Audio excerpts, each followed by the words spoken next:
네, 오늘 함께 볼 말씀은 요한일서 1장 1절부터 4절까지 말씀입니다. 요한일서 1장 1절부터 4절까지 말씀, 신약성경 388면에 있습니다. 요한일서 1장 1절부터 4절까지 말씀을 함께 교독하도록 하겠습니다. 우리가 계속해서 창세기를 가지고 또 말씀을 나누고 있었는데요. 오늘 특별히 요한일서 말씀을 함께 또 은혜를 나누려고 합니다. 제가 오늘 했던 설교는요, 지난 6월 19일에 수요 예배에서 했던 설교인데요. 그 설교를 가지고 제가 각색을 했습니다. 그래서 우리가 창세기를 계속 보고 있지만 오늘만 특별히 요한일서를 말씀을 좀 나누려고 합니다. 요한일서 1장 1절부터 4절까지 말씀을 함께 교독하도록 하겠습니다. 태초부터 있는 생명의 말씀에 관하여는 우리가 들은 바요, 눈으로 본 바요, 자세히 보고 우리의 손으로 만진 바라.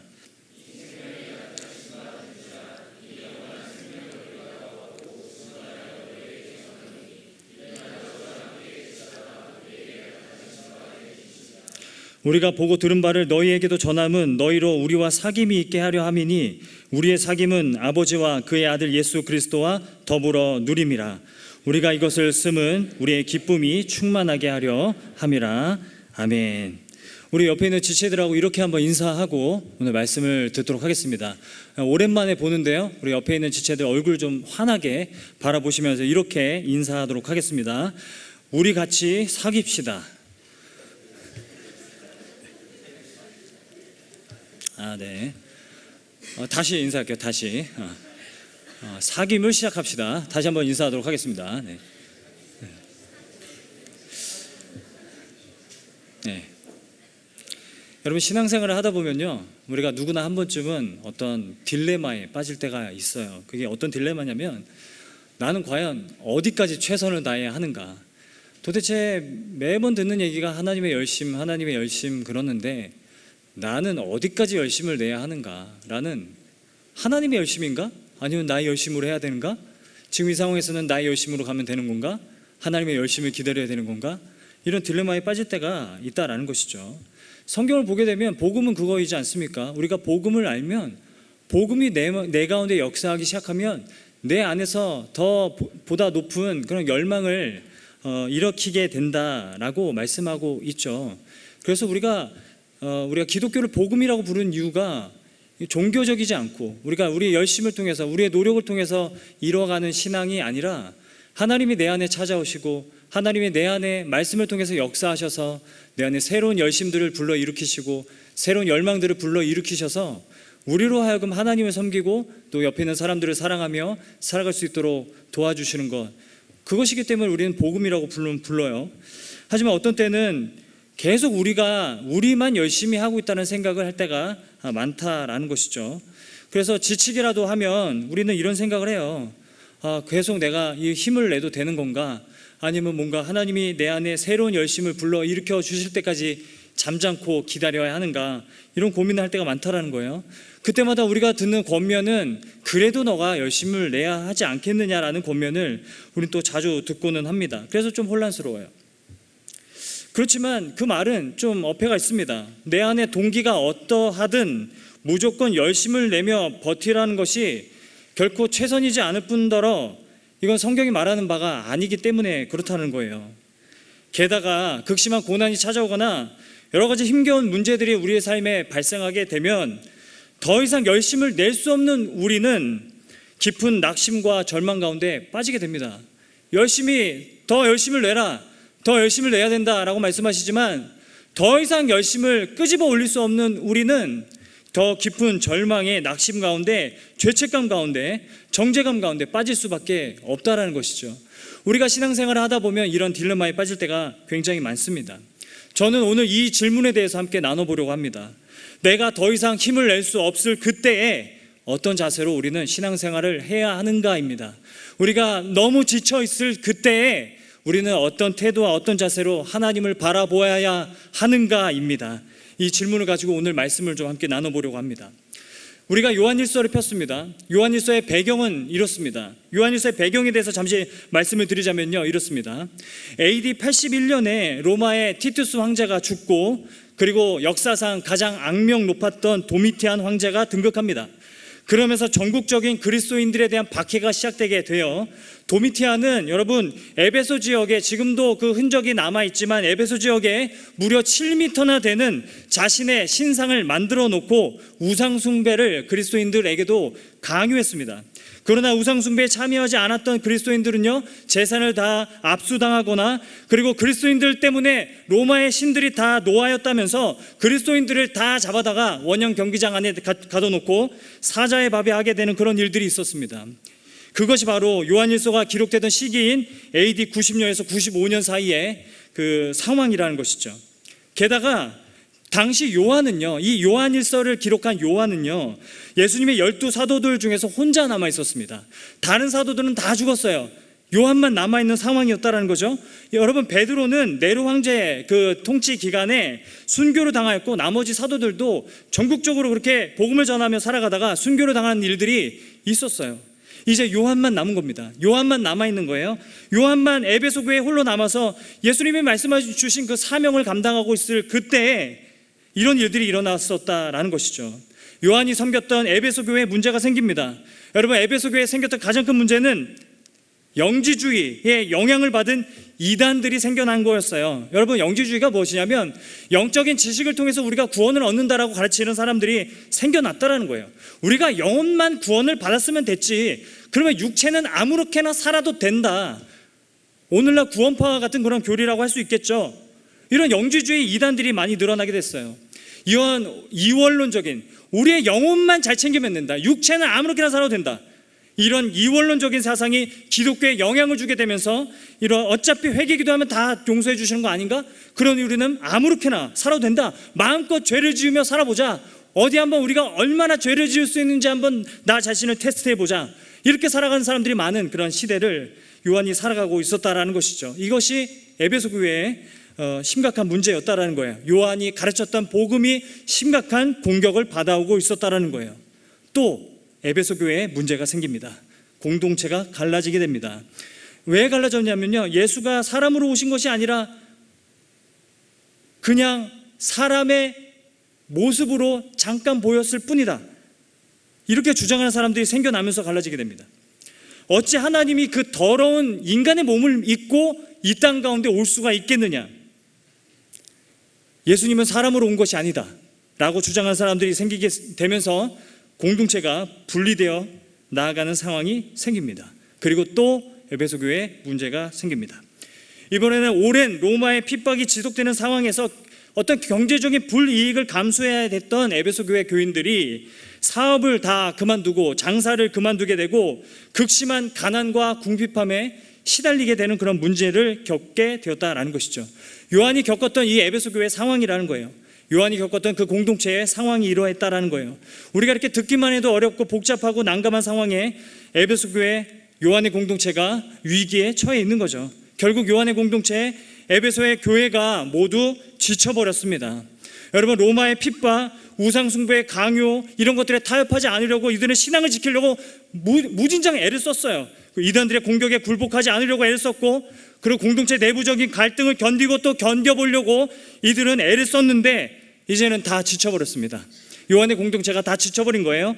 그래서 이제는 더 이상 버틸 힘도 견뎌낼 소망도 없는 그런 상황 가운데 있었다라는 것이죠. 우리도 신앙생활을 하다 보면 버티고 또 계속 견디고 견뎌왔는데 더 이상 힘이 나지 않아서, 더 이상 하나님을 붙잡고 하나님을 의지할 만한 힘이 나지 않아서 지칠 때가 있는 것이죠. 바로 그런 상황 가운데서 요한이 붓을 드는 겁니다. 요한이 붓을 두고 편지하여 기록하여서 이 에베소 교회를 중심으로 한 요한의 모든 공동체, 수많은 가정교회들에 보낸 서신이 바로 우리가 오늘 읽은 요한 1서라는 것이죠. 요한이 요한 1서를 통해서 말하고 싶었던 것은 여러 가지였어요. 요한이 사도로서, 그리고 바로 잡아줘야 될 것이 한두 가지가 아니었다라는 거예요. 여러 가지 문제가 있었습니다. 어떤 문제를 먼저 다뤄야 됐을까요? 요한이 에베소 교회가, 그리고 요한의 공동체가 겪고 있는 수많은 문제들 속에서, 그리고 각각의 개인들이 겪고 있는 수많은 문제들 속에서 어떤 문제를 가장 먼저 다뤄야 했을까요? 어떤 문제를 먼저 얘기해야 됐을까요? 우상숭배입니까? 영지주의입니까? 공동체 분열입니까? 가난의 문제입니까? 로마의 박해입니까? 어떤 문제에 대해서 요한이 먼저 이야기를 꺼냈을까요? 저 같으면 영지주의에 대해서 먼저 얘기했을 것 같습니다. 너희가 계속 죄를 짓는다면 너희는 하나님의 자녀가 될 수 없다라는 이야기를 먼저 했을 것 같아요. 아니면 세상의 유혹과 핍박에 대항해서 하나님의 자녀는 세상을 이길 수 있다. 그러니 너희는 세상을 이기며 살아가도록 노력하라. 이런 얘기를 했을 것 같아요. 그리고 극심한 가난에 대항해서 너희가 어찌하여 형제의 궁핍함을 보고도 그냥 보고만 있을 수 있겠느냐? 말로만 사랑하지 말고 너희가 행함과 진실함으로 서로 사랑해야 될 때가 아니냐라고 권면해 줄 수도 있었어요. 그리고 로마의 우상숭배에 대항하여서 자녀들아 너희 자신을 지켜서 우상숭배로부터 너희를 멀리하라, 이런 권면을 해줄 수도 있는 상황이었습니다. 그런데 요한이 어떤 것부터 이야기합니까? 이런 모든 문제들이 다 중요하지만 더 중요한 문제가 있다고 얘기해요. 이 모든 문제를 해결해야 되지만 더 시급하게 다뤄야 될 문제가 있다고 말하는 겁니다. 그것이 무엇일까요? 우리가 요한일서 우리가 읽은 본문을 한 번 더 읽어보도록 하겠습니다. 우리 다 같이 한 목소리로 1장 1절부터 4절까지 한 목소리로 한 번 더 읽어보도록 하겠습니다. 시작. 태초부터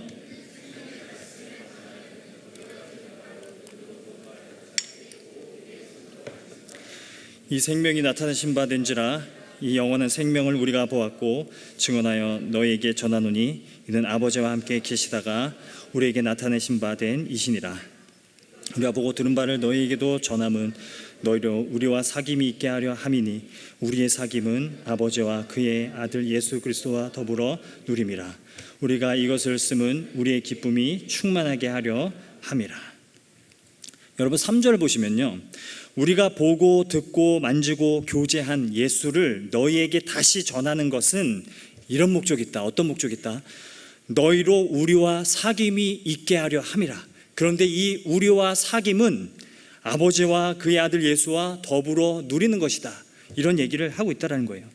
요한의 공동체에 수많은 문제들이 있었습니다. 그 공동체 개개인의 삶에도 수많은 문제들이 있었습니다. 그런데 요한은 이거부터 지적해주고 있는 겁니다. 너희는 지금 먼저 하나님과의 사귐을 회복하라. 이것을 먼저 얘기하고 있다는 겁니다. 요한일서는요, 너희가 힘을 내어라가 아니라 힘을 얻어야 된다라고 말씀하는 책이라는 겁니다. 여러분, 복음은 우리가 계속해서 힘을 내라고 말하기보다 우리가 계속해서 날마다 말씀 속에서 힘을 얻어야 된다라고 말씀하신 것이, 그것이 복음이라는 것이죠. 아무리 상황이 어렵지만 그래도 너희가 더 힘을 내야 되지 않겠느냐라고 권면하는 말씀이 아니라 상황이 어렵고 복잡한 만큼 더 힘을 얻도록 권면하고 있다라는 것이죠. 삼위일체 하나님과의 사귐에 집중하여서 너희가 힘을 얻어야 한다라는 이야기를 전해주고 있는 것입니다. 이것이 요한이 요한일서를 통해서 전하려는 메시지가 된다라는 겁니다. 너희는 먼저 하나님과의 사귐을 회복하라. 하나님과의 교제를 먼저 회복하라. 그래야 너희가 죄를 이길 수 있는 것이고, 그래야 너희가 서로 사랑할 수 있는 것이고, 이 세상을 이길 수 있는 것이고, 너희가 서로 신앙을 지키며 살아갈 수 있는 힘을 얻게 되는 것이다 라고 이야기하는 것이 요한일서의 내용이라는 거예요. 여러분, 우리가 하나님과의 사귐을 통해서 우리는 무엇을 얻게 됩니까? 사귐은 닮음이라는 것을 얻게 합니다. 사귐의 결과는 닮아감입니다. 어떤 사귐은 닮아가는 그런 열매들을 얻게 된다라는 것이죠.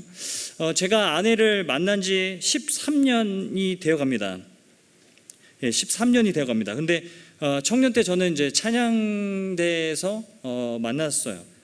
찬양대에서 이제 만나게 됐는데, 그래서 이제 사귐을 이제 시작하게 되었는데, 그리고 그때부터 참 많이 다퉜습니다. 많이 다투고 싸우고, 뭐 이제는 제가 너무 얘기를 많이 해서 뭐 다 외우고 다니시더라고요. 저희들은 365일 중에 360일을 싸웠습니다. 그러니까 5일을 못 봐서 안 싸우고 본 날은 다 싸웠어요. 그렇게 많이 싸웠어요. 근데 많이 싸우는 과정을 통해서 그 사귐의 기간을 통해서 많이 닮아가는 것을 경험합니다. 외모도 많이 닮아가는 것 같고요. 그리고 성격도 비슷해지는 것 같고, 동의하지 않으시는 분들도 있네요. 아무튼 행동도 비슷해지는 것 같아요. 아내가 교제를 시작할 때쯤에는 벌레를 끔찍히 싫어했던 것 같거든요. 그래서 막 음식점에서 막 초파리 같은 거 막 날려다녀도 막 엄마야 막 그러면서 막 자리에서 일어나고 그런 모습들이 귀여웠는데, 요즘에는 화장실에 벌레가 나오면 아이들이 먼저 엄마부터 찾아요. 그만큼 벌레를 잘 잡는다는 거예요. 그러니까 뭔가 이게 닮아가는 것들을 경험하는 그런 시간을 갖게 된다는 것이죠. 기도를 해도요, 왠지 같이 기도를 하고 있으면 이 기도의 어떤 목소리의 톤이 비슷해졌다라는 생각을 하게 돼요. 많이 크고 아무튼 빠르고 굉장히 목소리 톤이 비슷해지는구나 라는 생각을 하게 되고, 화낼 때도 목소리 톤이 비슷하고 그 음색이 비슷하다는 것을 느끼게 돼요. 그리고 식성도 많이 비슷해졌어요. 저는 솔직한 고백이지만 족발을 옛날에 좀 안 좋아했습니다. 족발을 그렇게 많이 좋아하지 않고 즐겨 먹지는 않았어요. 그런데 교제를 하게 되면서 이거 좋아하냐고 처음에 물어보더라고요. 그래서 당연히 좋아한다고 그랬죠. 그래서 막 맛있게 먹었죠. 맛있게 먹다 보니까 그 족발의 맛에 길들여지게 되었던 것 같아요. 사람들이 가끔은 저희들이 너무 닮았다는 얘기를 종종 해요. 요즘에도 아내와 제가 이렇게 같이 다니면 많이 닮았다는 얘기를 많이 합니다.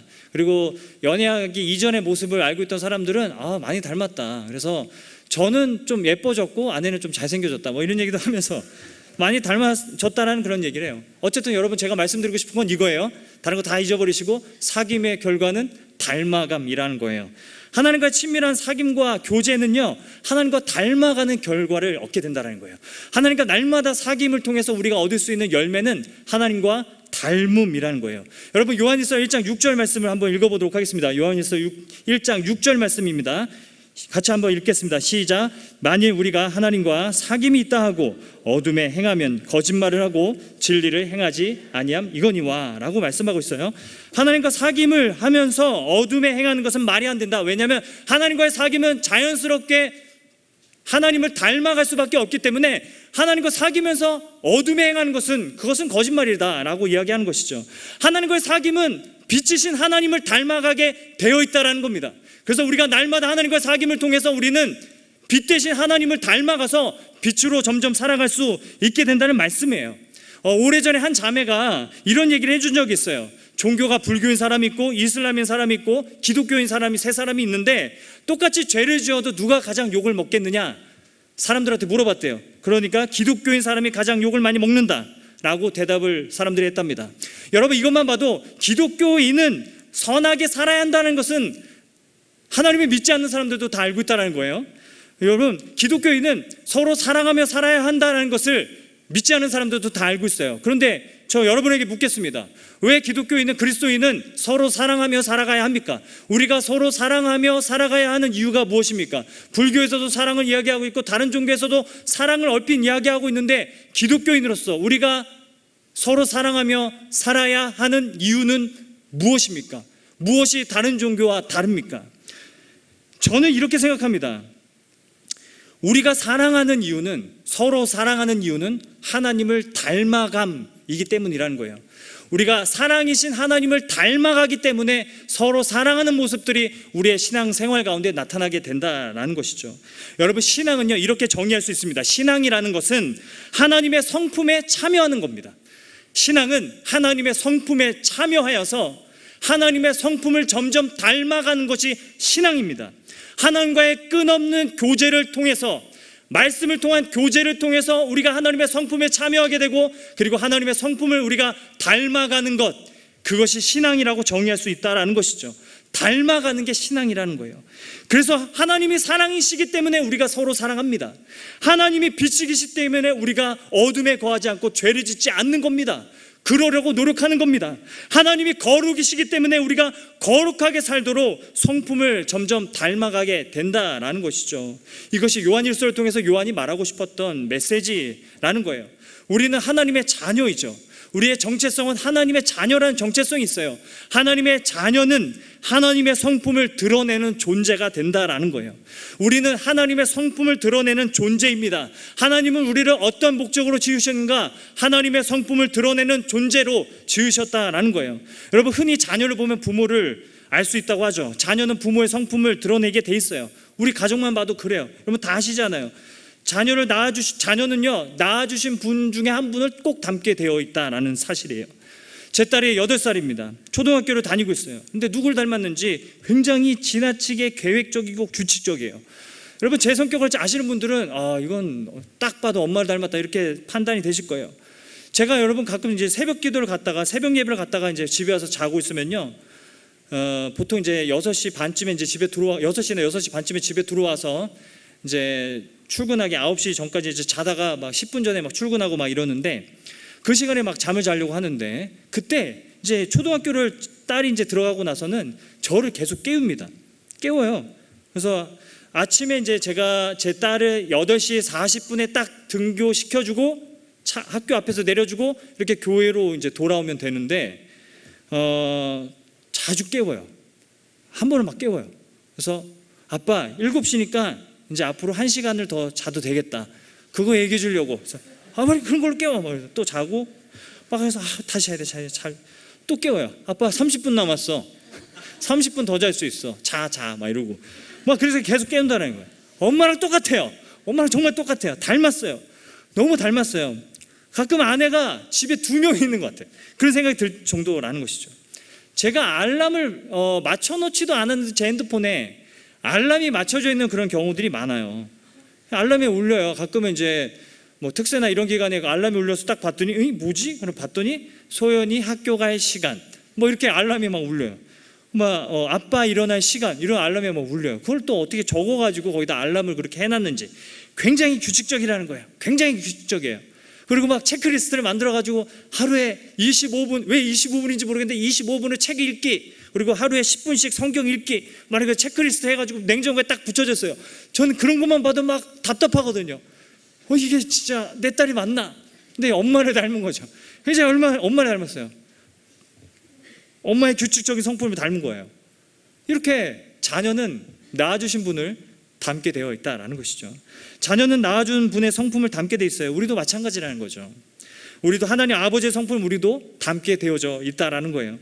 여러분, 다시 말씀드리지만 신앙이라는 것은 하나님의 성품에 참여하고 닮아가는 것이라는 것입니다. 여러분, 우리가 신앙생활을 하다 보면요, 큰 일을 치르고 난 뒤에는 항상 지칩니다. 왜 지쳤는지를 우리는 잊곤 해요. 방전되고 번아웃되고 슬럼프가 꼭 와요. 큰 일을 뒤에는 항상 그런 일들이 와요. 때로는 신앙생활 하다 지치는 것은 그만큼 그 전에 힘든 일이 있었다는 것을 보여주는 거예요. 그래서 요즘 청년들 중에는 어떤 공황장애, 우울증, 섭식장애, 수면장애, 이런 것들로 고통받는 청년들이 굉장히 많습니다. 너무나 지쳐있는데 어떻게 회복해야 되는지를 몰라서 이런 어려움 가운데 처하게 된다는 것이죠. 그런 청년들을 가리키면서 많은 분들이 요즘 청년들은 정신력이 약하다고 그렇게 말씀하시는 분들도 있어요. 뭐 우리 때는 돌을 씹어 먹었다, 뭐 이런 얘기를 하시는 분들도 물론 있어요. 하지만 분명한 것은 우리가 살아가는 시대는요, 더 각박해졌습니다. 사람을 그만큼 신뢰하기 어려워진 세상이고 신경 써야 되는 일들이 이전보다 더 많은 세상 가운데 우리가 살고 있는 것은 분명합니다. 수십 년 전에 비해서 경제가 나아지고 더 살기 좋은 시대가 된 건 맞아요. 하지만 청년들이 살아갈 때 느끼는 부담은 우리가 이렇게 좋은 환경 가운데서 살아가기 때문에 우리는 부모 세대보다 더 잘 살아야 한다라는 부담이 더 크게 드는 법이라는 것이죠. 여러분, 그래도 신앙을 붙들고 열심히 살아보려는 청년들이 많지만 그러다가 깊은 침체에 자꾸 빠지고, 그래서 교회 떠나기도 하고 방황하기도 하죠. 또 그런 지체들을 바라보면서 아파하는 그런 청년들도 많습니다. 여러분, 우리는 지난 겨울부터 많은 변화들을 겪어왔어요. 많은 시행착오도 있었고요. 청년 1, 2부 모두가 다른 지체들을 믿음으로 붙들어주고 말씀으로 이끌어주느라 애를 참 많이 써왔어요. 때로는 리더들이 막중한 책임을 갖기도 하였고, 그리고 다른 지체에 대한 긍휼한 마음을 갖고 정작 내 자신은 챙기지 못하면서도 그렇게 열심히 달려왔다라는 것이죠. 어쩌면 계속해서 열정을 끌어내려고 하는데 더 이상 끌어낼 열정조차 없는 그런 청년들이 분명히 있을 거라고 생각합니다. 저는 그래서 우리가 많은 분들이 지쳐 있을 거란 생각을 하게 돼요. 그래서 더 섬기고 더 사랑하고 더 애쓰며 세상을 이기며 살아가야 할 것 같은데 그럴 힘이 나지 않아서 굉장히 낙심 가운데 있는 그런 청년들이 있을 거라고 생각합니다. 그래서 저는 이와 같을 때 우리가 요한일서로 돌아와야 합니다. 여러분, 3절 말씀 한번 보도록 하겠습니다. 3절 말씀 한 번 더 읽도록 하겠습니다. 같이 한번 읽겠습니다. 시작. 우리가 보고 들은 바를 너희에게도 전함은 너희로 우리와 사귐이 있게 하려 함이니 우리의 사귐은 아버지와 그의 아들 예수 그리스도와 더불어 누림이라. 하나님과의 사귐이 우리를 회복시킨다라는 것을 말씀하고 있는 겁니다. 너희가 다른 것을 통해서 회복하려고 하지 마라. 하나님과의 사귐을 통해서 너희가 회복될 수 있다. 우리가 하나님과의 사귐 안에 초대되어 있을 때, 우리가 하나님과의 사귐 가운데 있을 때 우리는 하나님의 성품에 참여하게 되는 것이다. 우리는 하나님의 성품에 참여하게 될 뿐만 아니라 하나님의 성품을 우리가 닮아가게 될 것이다. 사랑의 성품을 닮아서 우리는 더 사랑하고, 빛이신 성품을 닮아서 우리는 죄를 짓지 않게 되고, 그리고 거룩하신 성품을 닮아서 날마다 거룩한 삶을 살아갈 수 있게 된다는 것을 말씀하고 있다라는 겁니다. 지금 우리에게 요한일서로 돌아가고 하나님과의 사귐을 회복하는 일들이 굉장히 필요한 시기가 아닌가라는 생각을 하게 된다는 거죠. 그리고 또 한 가지 말씀드리고 싶은 건 이것입니다. 여러분, 요한이 말하고 있는 것은요, 개인의 영성을 가리키는 게 아니라는 점이에요. 여러분, 요한일서 우리가 읽은 말씀들을 보면 너희에게 전함은 너희로 하여금 우리와 사귐을 얻게 하려 함이라. 너희와 우리 다 복수라는 거예요. 공동체 영성을 강조하고 있는 거지 개인의 영성을 강조하고 있는 것이 아니라는 거죠. 여러분, 요즘 개인 영성을 강조하지 않는 교회는 거의 없죠. 개인의 영성을 계속 강조하는 이유는 그렇게 해서 우리가 영적인 수준을 함양시키기 위한 목적이 있어요. 그런데 문제는 개인주의가 너무 강해지는 이 시대 가운데서는 많은 부작용들이 나타나게 된다는 거예요. 그래서 영성훈련은 자칫 개인의 어떤 스펙을 쌓는 그런 목적이 되어버리고, 그리고 계속되는 반복적인 자기 성찰에만 그칠 때가 많다는 거죠. 내 신앙을 내가 판단하고 있는 겁니다. 내 신앙 이 정도면 됐어. 내가 이것도 하잖아, 저것도 하잖아. 나 이 정도면 잘하고 있는 거 아니겠어? 나 스스로 그렇게 판단한다라는 겁니다. 다른 사람들이 내 신앙을 봐주는 일이 극히 적어지는 그런 시대에 우리가 살아가고 있다는 것이죠. 여러분, 신앙이라는 것은 반드시 다른 사람들이 나를 도와줘야 하는 겁니다. 그래서 우리는 공동체로 모여서 함께 신앙생활을 해야 한다는 거예요. 서로의 신앙을 날마다 점검해 줄 수 있는 그런 공동체가 필요하다는 거예요. 낙심한 자가 있으면 붙들어 줄 수 있는 그런 공동체가 필요하다는 겁니다. 그리고 우리가 죄에 빠지지 못하도록 계속해서 권면해 주는 누군가가 있어야 한다는 겁니다. 여러분, 요즘 시대는요, 혼자서 기도할 수도 없을 뿐더러 혼자서 신앙생활하기에 너무 어려운 시대를 우리가 살아가고 있다는 사실이에요. 여러분, 그래서 우리 기도조차도, 예배조차도, 우리가 말씀을 읽는 것조차도 혼자 할 수 없는 그런 시대를 우리가 살아가고 있다는 점을 여러분 기억하시길 바라요. 여러분, 예배도 마찬가지예요. 여러분, 예배를 드릴 때 말씀을 듣는 것으로 여러분 그치지 않으시기를 바라요. 말씀을 들었으면 그 말씀이 나에게 어떻게 작용하는가를 함께 나눌 수 있어야 합니다. 이 공동체 안에 이 말씀이 어떻게 작용하고 있는가를 함께 나누고 함께 들을 수 있어야 한다는 것이죠. 그 말씀이 나에게 어떤 도전이 되며 나에게 어떻게 작용하였으며 내 안에 어떤 변화를 일으키고 있는가 서로 확인해 주는 그런 시간이 분명히 필요하다는 겁니다. 그래서 우리가 매주 드리는 이 예배가 말씀을 듣는 것에 그치는 것이 아니라 함께 나와서 하나님 앞에 찬양하며 우리가 함께 모여서 또 말씀을 나누고 말씀이 내 삶에 어떤 도전을 주고 어떻게 작용하고 있는가를 확인할 수 있는 그런 예배 시간이 될 수 있기를 간절히 소망합니다. 부디 하반기를 열어가는 청년 1, 2부 모두가 다시 하나님과의 사귐으로 돌아올 수 있기를 바랍니다. 우리 모두가 함께 하나님과의 사귐으로 돌아옵시다. 하나님과의 사귐, 하나님과의 교제를 통해서 우리가 회복되어지는 그런 일들이 있었으면 좋겠습니다. 우리는 다시 달려갈 힘을 얻어야 돼요. 그래야 달려갈 수 있는 거예요. 서로 사랑할 수 있는 힘을 얻어야 돼요. 그래야 우리가 사랑할 수 있는 거예요. 우리는 그렇게 살아온 존재들이라는 사실이에요. 우리가 우리의 힘으로 온 게 아닙니다. 우리의 능력으로 온 게 아닙니다. 우리의 지혜로 온 게 아닙니다. 하나님이 주시는 능력과 하나님이 주시는 지혜와 하나님이 주시는 힘과 하나님이 주시는 사랑과 하나님이 주시는 감동 안에서 우리가 다른 사람들을 섬기며 사랑하며 여기까지 온 거예요. 그래서 우리는 착각하지 말아야 돼요. 여러분, 힘을 내기보다는 힘을 얻을 수 있는, 하나님과의 사귐을 통해서 힘을 얻을 수 있는 저와 여러분 될 수 있기를 간절히 축복합니다. 말씀을 맺도록 하겠습니다. 제가 청년 때 있었던 일인데 너무 큰 교훈을 얻은 한 사건이 있었어요. 그게 뭐냐면 청년 때 취업이 너무 되지 않아서 오랫동안 힘들었던 그때가 있었어요. 그래서 날 도와줄 수 있는 백이 없을까? 나를 그냥 어디 좋은 회사에 넣어줄 수 있는 그런 좋은 분 없을까? 주변에 그런 분 없을까? 한참 막 찾아다닐 때도 있었어요. 제가 대학원도 나온지라 취업이 더 유리할 줄 알았는데 더 안 되더라고요. 대학원 나왔다고 나이가 많다고 더 안 되더라고요. 취업이 안 되니까 여러분 모든 관계가 다 힘들어지고 만나기가 싫어요. 무슨 말을 해야 될지를 모르겠어요. 그렇게 너무 힘든 시간을 겪고 있었어요. 신앙도 점점 무뎌져 가는 것 같았어요. 취업을 두고 100일을 작정 기도하면서 기도했는데 결과가 나빴어요. 그러다가 한 번은 제 대학원 교수님께 전화가 왔습니다. 제가 졸업을 급하게 하면서 제가 완성되지 못하고 쓰던 그 논문을 교수님 자신의 이름으로 출간해도 되냐고 전화가 왔어요. 그 대신에 내가 좀 좋은 회사를 추천해 주겠다라고 이렇게 말씀을 하셨어요. 그래서 좋습니다. 저에게 논문은 이제 의미가 없습니다. 그러니까 추천을 좀 해주세요. 그래서 제가 추천을 받아서 면접도 봤는데 떨어졌어요. 거길 떨어졌어요. 너무 배신감이 드는 거예요. 제가 잘못했죠. 제가 면접을 못 받겠죠. 근데 너무 배신감이 드는 거예요. 자존심이 너무 상하는 거예요. 양심적으로 너무 죄책감이 드는 거예요. 내가 왜 잘 나가다가 왜 이렇게 비굴하게 그랬을까라는 생각도 들었어요. 그러다 보니까 더 이상 신앙을 붙들고 살아갈 힘이 없어서 너무 깊은 슬럼프에 빠졌을 때가 있어요. 한 번은 새벽 기도에 참여해가지고 기도하다가 기도도 안 되고 기도도 안 했어요. 그냥 멍하니 앉아있다가 몇 시인지 옆에서 누가 어떤 기도를 하고 있는지 엿듣다가 그러다가 멍 때리고 있다가 그냥 걸어 나오는데 이런 말씀이 생각나더라고요. 요한일서 5장 4절 말씀이에요. 무릇 하나님께로부터 난 자마다 세상을 이기느니라. 세상을 이기는 승리는 이것이니 우리의 믿음이니라. 저에게 이 말씀이 은혜가 됐던 것은 내가 하나님과의 교제와 사귐을 통해서 이 세상을 승리하신 하나님을 닮아갈 수 있게 되는구나, 이런 마음을 주시는 것 같았습니다. 아들아, 내가 걷고 있는 그 길이 예수 그리스도가 걸어간 길이다.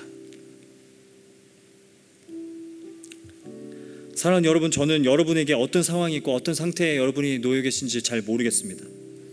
하지만 지금 예배를 드리고 있는 많은 분들 중에서는 하나님 말씀대로 살아갈 힘이 하나도 없는 그런 분들이 있을 거라 생각합니다.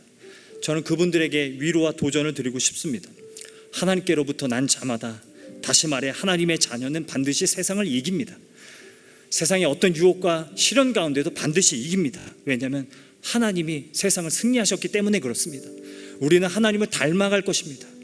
우리가 노력해서 닮아가는 것이 아니라 오랜 사귐을 통해서 우리는 하나님의 성품을 우리는 닮아가는 존재라는 겁니다.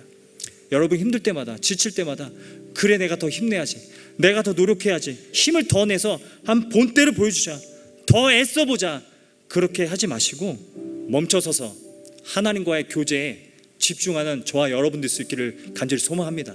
하나님과의 사귐에 우리 다시 집중하며 나아갈 수 있기를 간절히 소망합니다. 하나님이 주시는 능력으로, 하나님이 주시는 힘으로 오직 성령이 모든 일을 감당할 수 있도록 여러분 기도하며 나아갔으면 좋겠습니다. 그럴 때마다 하나님께서 하나님의 성품을 담게 하셔서 우리를 넘어 더 큰 일들을 감당할 수 있도록 우리를 사용해 주실 줄을 믿습니다. 사랑하는 여러분, 부디 사귐을 회복하십시오. 그래야 남은 여정을 우리가 달려갈 수 있습니다. 그래서 2019년 끝자락에 와서 내가 정말 많은 일들을 하나님을 위해서 했다가 아니라, 그런 고백이 아니라 내가 정말 올 한 해 하나님과의 사귐의 시간이, 하나님과의 교제 시간이 정말 많았구나라는 고백이 여러분과 제 입에서 나올 수 있기를 간절히 소망합니다. 제가 청년 리더들을 계속 만나면서 느끼는 것은 청년 리더들이 여러분을 너무나 사랑하고 있다는 점이에요. 청년 1부, 2부 리더들이 여러분을 너무나 사랑하고 여러분을 위해서 어떻게든 내가 더 힘을 내어서, 어떻게든 내가 더 노력해서 공동체를 더 붙잡아주고 믿음을 잃어가는 지체들을 내가 더 붙잡아줘야 되는데, 그런 생각을 갖고 있다는 것을 제가 확인하고는 마음의 감동이 있었습니다.